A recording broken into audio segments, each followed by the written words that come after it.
Eskerrik asko Miren.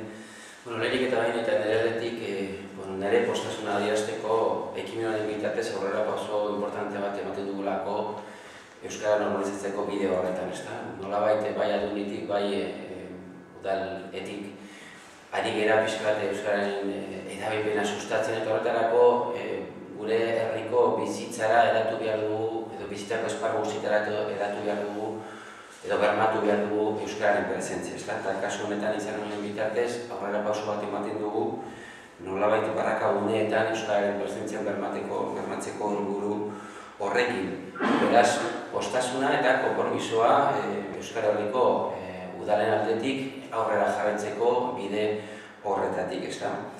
Bestaldetik azpimarratzea ez dela gaurko oso bat hitzarmen hau azken batean azken urteetan 2009 eta 2010ean Alkarbiden Bizkaiko euskara zerbitzuen bilgune horretan, Aldundiak bultzatutako foro horretan ere aritu garelako, hain zuzen ere barrakagune horretan euskara presentzia bermatzeko helburu horretan lan egiten. Eta alde horretatik ere nire pixkat barkamen eskatuko dizut, baina nire harrotasuna ere adierazi beharko nuke, azken batean getxon izan ginen pixkat intzindariak baseia linguistikoa egokitzeko bide horretan 2009an hasi ginen euskara zerbitzutik, hain zuzen ere kartelak eta bar egokitzen eta bideratu genuen gure esperientzia Alkarbideko foro horretan eta erraztu genituen gure emaitzak hain zuzen ere 2009an kartelei dagokion ez da 2010an ere musikan egindako lanan, azken batean gune horretan ere musika euskaraz entzuteko baliabide horiek jarri genituen Alkarbiden foro horretan mahai gainean euskara zerbitzu guztia jakin dezaten eta zabaldu ditzaten gure esperientzia ere, ezta? Eta beraz alde horretatik, getxo ere hor egon zen, ezta?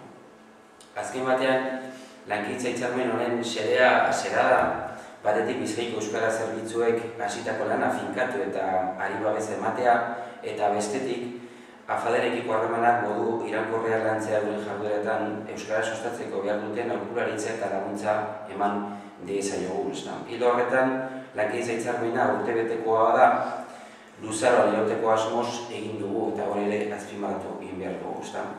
Lankidetza hitzarmen hau dela bitartez Eko Foru Aldundiak eta Eudelek barrakagunetako hizkuntza paisaia euskaldutzeko euskarriak eta besteak beste euskarazko musika dakarten euskarriak emango dizkiote afaderi eta gainera euskara sustatzeko kontuetan etengabeko aholkularitza zerbitzua eskainiko diote afaderi Alkarbideren edota Bizkaiko euskara zerbitzuen bitartez.